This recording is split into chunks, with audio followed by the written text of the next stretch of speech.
What are we discussing on today's Locked on Diamondbacks podcast? Can Corbin Carroll be the best player in D-backs franchise history? Which two D-backs showed up on the Athletics all under 25 team? And should the D-backs pull off a trade for Red Sox superstar Rafael Devers? You are Locked on Diamondbacks, your daily Arizona Diamondbacks podcast. Part of the Locked On Podcast Network, your team every day.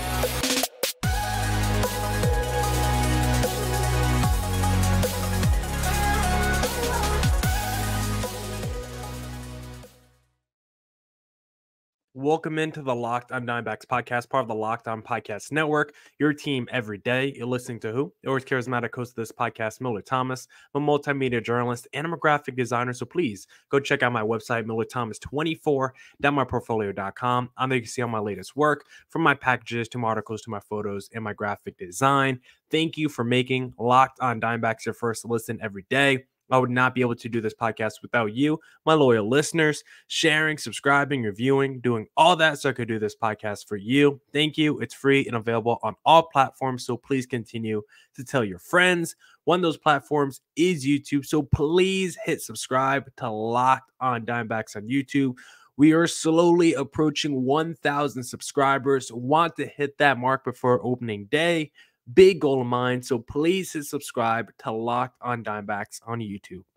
Now for today's show, we're going to be talking about, should the D-backs pull off a trade for Red Sox superstar Rafael Devers? Which two D-backs showed up on the Athletics all under 25 team?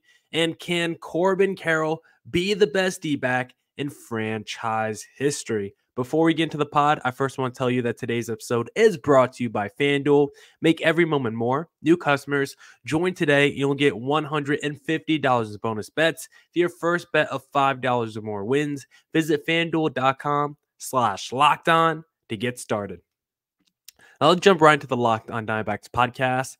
And let's answer the question, can Corbin Carroll be the best D-back in franchise history? Because there is one Diamondbacks legend that posed this question the other day and answered the question himself, because he does believe Carroll can be the best player in franchise history. And that is Diamondbacks legend Luis Gonzalez. Gonzo, of course, star of the 0-1 World Series, had some phenomenal seasons here out in the desert. He is, if anyone's going to make the claim of who could be the best Diamondback ever, there's only like 3, 4, 5 guys I would even listen to from the D-backs franchise history that I think even have the credibility to answer this question. And Gonzo is on that very, very, very short list. So when Gonzo says Corbin Carroll can be the best player in franchise history, I'm going to listen to that, because Gonzo is one of the best players to ever wear a D-backs uniform and to wear a baseball uniform in general. And the reason why Gonzo believes Corbin Carroll can be maybe the best player in franchise history is because there was a day when he went in there late afternoon. The team had already cleared out. Everyone had already gone home, except for one guy still working out in the locker room, Corbin Carroll. And he asked Carroll, why is it that you're still here? And Carroll responded by saying, I'm just trying to get better every day, man. And that is the kind of response that showed Luis Gonzalez that Corbin Carroll, rookie, put up historic numbers. Rookie led this team to the World Series, and he's still trying to get better. He's still first one in, last one out. Gonzo believes Corbin Carroll can be the greatest D-back ever. And I think when you're comparing Carroll to the greatest D-backs ever, it's definitely a possibility, because the list of the greatest D-backs ever is not that deep. When you look at because I'm going to tell you who's the top 5 D-backs ever. I think this is a locked-in consensus. As when you do the honorable mentions for the best D-backs ever, like Ketel Marte is like probably the 6th best D-back ever, which is kind of crazy.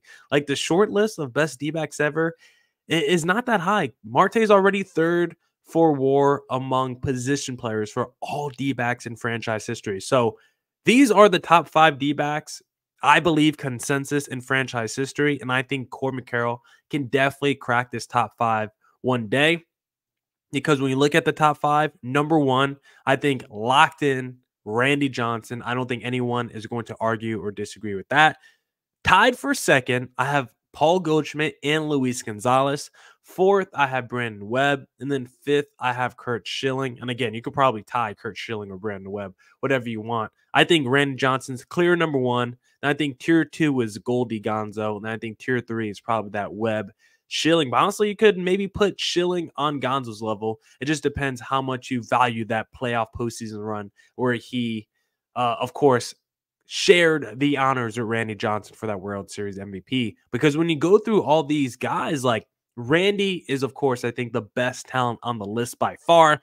4 Cy Youngs with the D-backs in the World Series MVP, of course. But Randy Johnson was a mercenary in his career. He did go to a lot of teams. So when you think about the greatest D-backs ever, he's the greatest individual talent. But not like he's a D-back, like he won a bunch of accolades, won the World Series. But when the D-backs acquired Randy Johnson, when they signed him, he was 35 years old. So it's not exactly like he's a homegrown guy, right?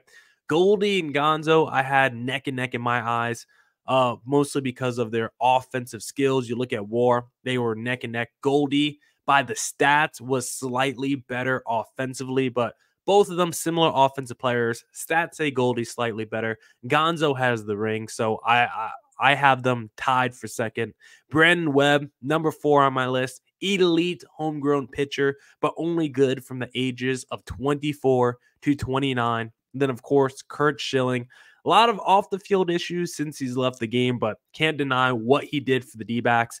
He only pitched for the D-backs for 3.5 seasons, so really not that long of a sample size. Came over at age 33. So like a Randy Johnson, elite ceiling when he came to the D-backs. Helped us win the World Series, but again, came over mid-career, another mercenary type pitcher. Like when you think of the greatest D-backs players ever, I just gave you the consensus locked in top 5. Like seriously, go look at any D-backs leaderboard you want and tell me that's not the top 5 D-backs I just listed for you, because it definitely is. And looking at that top 5, 3 of the 5 greatest D-backs are mercenaries. Randy Johnson, Curt Schilling, and Luis Gonzalez. Like when you look at those guys' Hall of Fame, plaques, if they do have any, or eventually if they ever get one, you're going to say, you know what? There's a lot of teams on these plaques, and maybe they're wearing the D-backs hat on the bus, but that is not a guarantee. Maybe for Randy Johnson, maybe for Gonzo, but I don't know about Curt Schilling. So you look at the 5 greatest D-backs ever, 3 of them are mercenaries. And then all of them didn't spend more than 8 seasons with the D-backs, if you could think about that. Gonzo spent 8 seasons with the D-backs. Goldie spent 8 seasons with the D-backs. Did you know Gonzo actually played more games than Goldie for the D-backs, which sounds insane. It feels like Goldie played 15 years for the D-backs, but he actually played less games than Gonzo and only played 8 years. Randy Johnson played 8 years. Brandon Webb was like 6-7 years. Like Curt Schilling was 3.5. Like when you think about the 5 greatest D-backs ever, they never even spent 10 years in Arizona. That's why I think Carroll definitely can be in that top 5 and potentially as high as number 2 on the list, because he's got all the talent. It just depends how long can he maintain it for and what else can he add to his resume, because he's already got a World Series appearance under his belt, right? That's something Randy Johnson and Curt Schilling and Gonzo did. They, of course, won the World Series, but they all got there. At least they all have at least a playoff appearance, and Corbin Carroll did do that in his rookie season. He wasn't mid-30s like Randy Johnson, Gonzo, and Curt Schilling when they all got to the World Series for the D-backs. Like, for Corbin Carroll, if he can play 12 or more years with the D-backs, maintain his current level, and sprinkle in some more playoff appearances, I think he will have a strong case to be number 1 among all-time D-backs. Randy might always be the most talented, but he won't be the most D-backiest. I know that's not a real word, but Corbin Carroll is definitely more D-backy than a Randy Johnson. The D-backs have produced homegrown stars, but not ones that stick around and not ones that have success with the club. So far, Corbin Carroll in year 1 has done it all, and if he can continue this for the next decade plus, then I think he will be the greatest Diamondback ever. Now we're going to talk about which two D-backs were on the Athletics all under 25 team.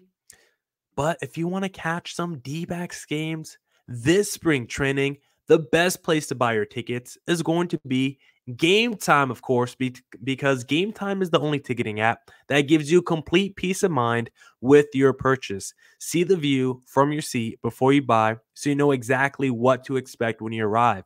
All-in prices show your total upfront so you know you're getting a great deal before you check out. Buy tickets in seconds with 2 taps. Game Time has deals on tickets right up to the start of the event and even an hour after it starts. It is the best place to find last minute seats. With zone deals, you pick the section and Game Time picks the seats for big time savings. Take the guesswork out of buying tickets with Game Time. Download the Game Time app, create an account, and use code LOCKEDON for $20 off your first purchase. Terms apply. Again, create an account and redeem code LOCKEDON for $20 off. Download Game Time today. Last minute tickets, lowest price, guaranteed. All right. Let's get back into the Locked On Diamondbacks podcast. Let's discuss the two D-backs players that were on the Athletics all under 25 team, because if you can believe it, the Athletic dropped an all under 25 team, and it included 2 Arizona Diamondbacks, which I don't know if it's surprising or not for you guys, because some of the players on this under 25 team, Julio Rodriguez, Gunnar Henderson, Bobby Witt, Royce Lewis, Evan Carter, Tristan Casas, Matt McLean, Yuri Perez, those are 8 of the top 10. But there were also 2 D-backs in that top 10. Number 1, Corbin Carroll, the number 1 ranked player under 25 years old. And at number 9, Gabriel Moreno. The D-backs are getting rewarded and they're getting some recognition. When I first looked at this list, I was like, no Adley Rutschman. Then go check it. He is 26 years old. Corbin Carroll, 22-23. Gabriel Moreno, 23-24. The D-backs have some young studs on the list. Carroll, number 1. Number 2, Julio Rodriguez. Like we said on yesterday's pod, I love that. I think Carroll is slightly better than a Julio Rodriguez. I think he's already done more in his career from both the plate and team success. And so I think Carroll has to be number 1 on this list. And then Moreno, as a catcher, being number 9 on this list ahead of a guy like Yuri Perez, like that is tremendous, because that is showing you that Moreno is already a game changer and is still growing into one as well. If Moreno can get that bat and offensive arsenal up, like we already know he's an elite defensive catcher, throwing out guys, shielding the plate, like Moreno was great at that last year. Very good contact skills as well, 284 average.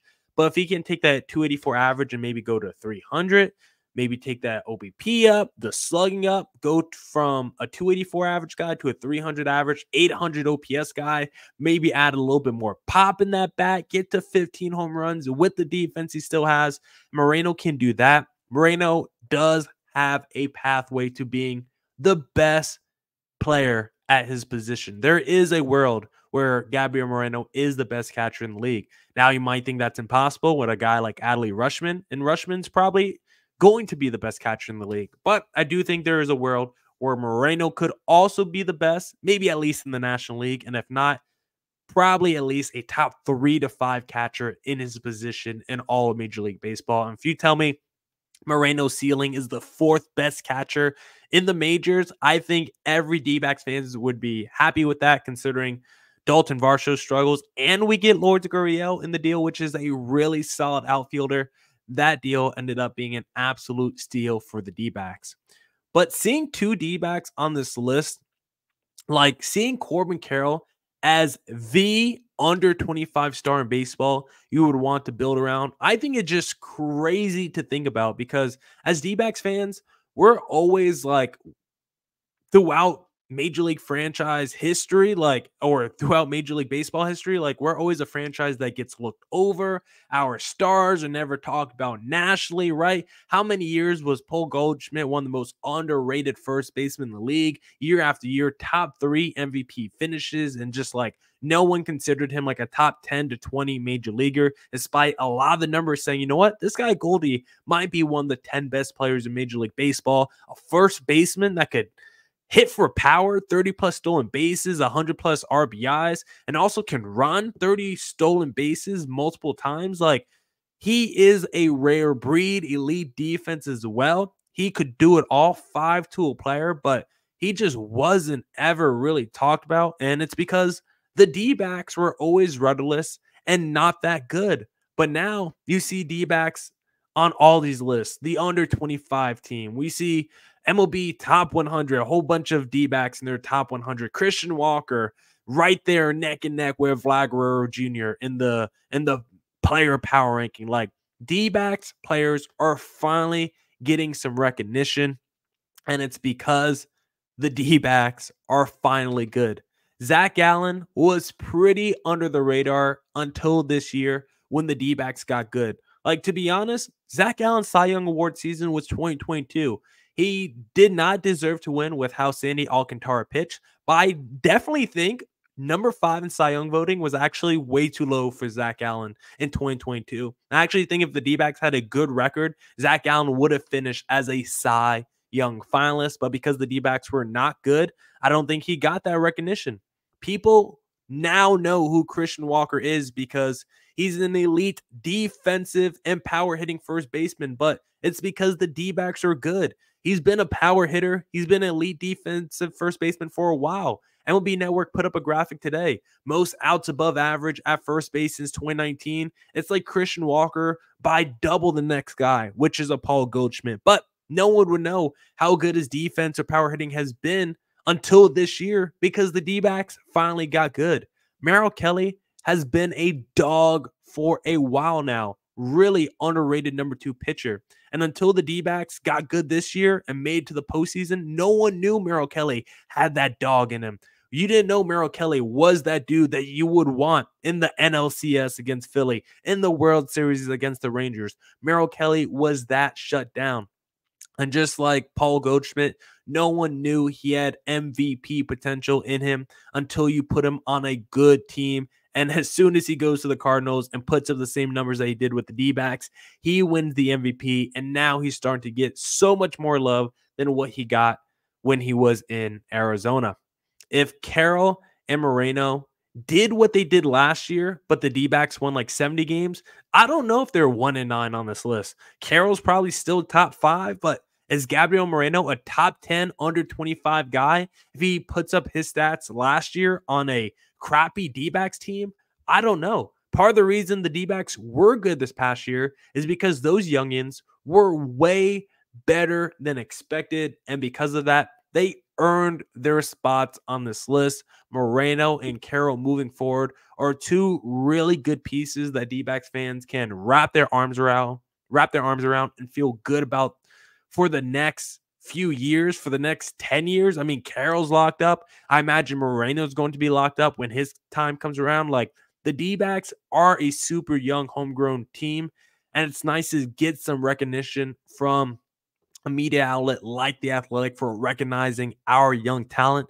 And I don't think Carroll and Moreno are going to be the last 2 on that under 25 team, because a guy like Jordan Lawler, maybe he joins it in a year or 2. Maybe Brandon Pfaadt joins that list this year if he has a phenomenal season after coming off a little bit postseason success. Maybe Alek Thomas with that wicked defense, all of a sudden, whoa, 15 home runs, 20 plus stolen bases. Where did that come from? So the D-backs are cooking in AZ, and the league is finally taking notice. Moreno, Carroll, 2 players under 25 on the all under 25 list, with Carroll being the number 1 player in Major League Baseball they want to build around.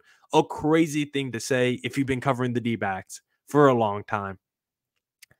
Now we'll talk about a crazy trade scenario that I have. Should the D-backs trade for Red Sox superstar Rafael Devers? That's what we'll talk about in segment number 3. But if you think that trade will put the D-backs over the top for the 2024 World Series, then why not place a little futures bet on the D-backs right now before their odds drop? Because get buckets with your first bet on FanDuel, America's #1 sportsbook. Right now, new customers get $150 in bonus bets with any winning $5 bet. That's $150 if your bet wins. Bet on all your favorite NBA players and teams with quick bets, live same-game parlays, exclusive props, and more. My favorite thing to do is the same-game parlay that's not live, the pregame same-game parlay.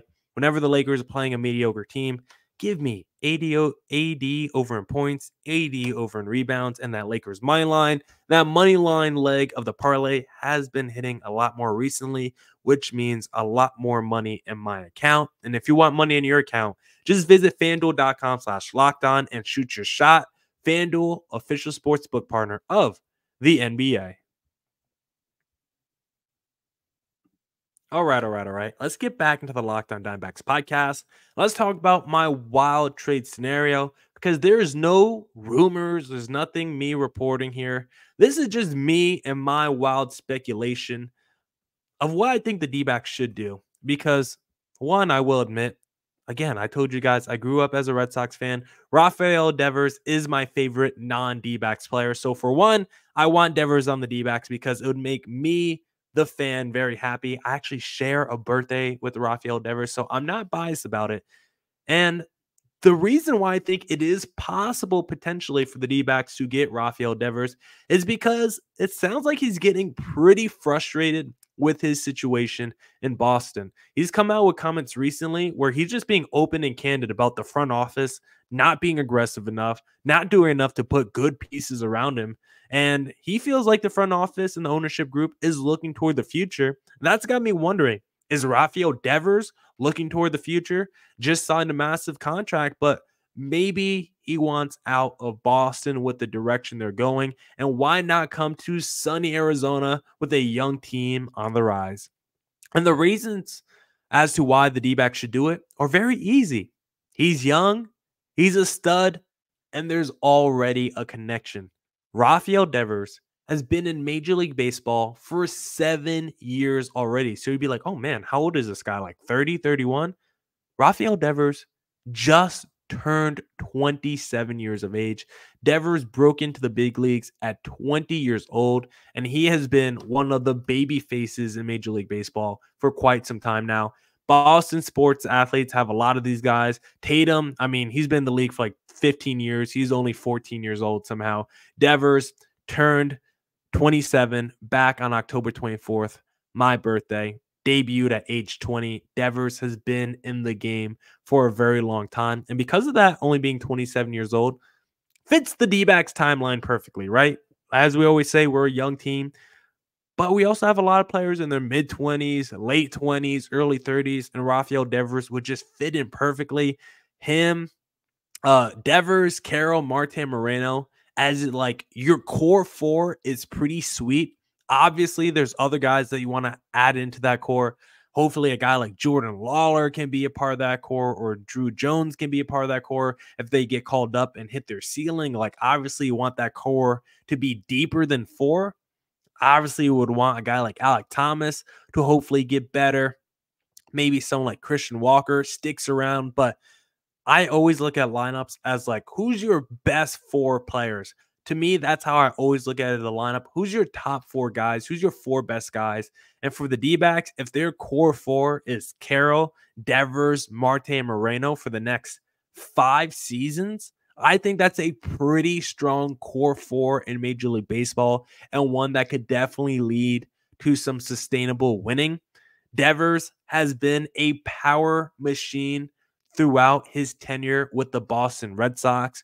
When you go and look at his StatCast, littered with red, you would think you're at a stop sign, a stop signal, because there is red everywhere. Specifically, when you look at the hard contact stats, Devers is absolutely insane. Exit velo, hard hit percentage, like Christian Walker looks like Nick Ahmed when you look at some of the advanced hard contact stats for Devers compared to Christian Walker. And we know Christian Walker can smash it. We know a guy like Eugenio Suarez can smash it. But a guy like Rafael Devers, like no one in baseball outside of like maybe Shohei Ohtani or like a Kyle Schwarber, like Devers is on that very, very, very short list of hardest hitting players in the sport. Like I would probably put Judge number 1. I'll probably put Ohtani number 2. And then number 3, I think is probably Rafael Devers in terms of just raw power of what you could do with your bat. He's an extra base hits machine, which I think you just got to love. Like anybody that can do it more than just the home run. Like he's also someone double-digit extra base hit percentage throughout his major league career.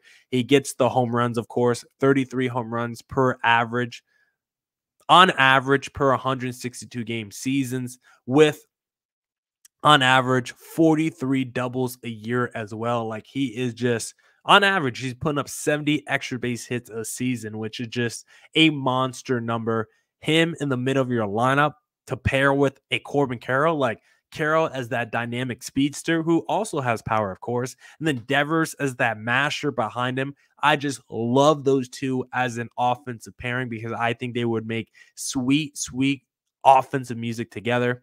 And then let's also not forget or downplay the connection that the D-backs already have to a Rafael Devers.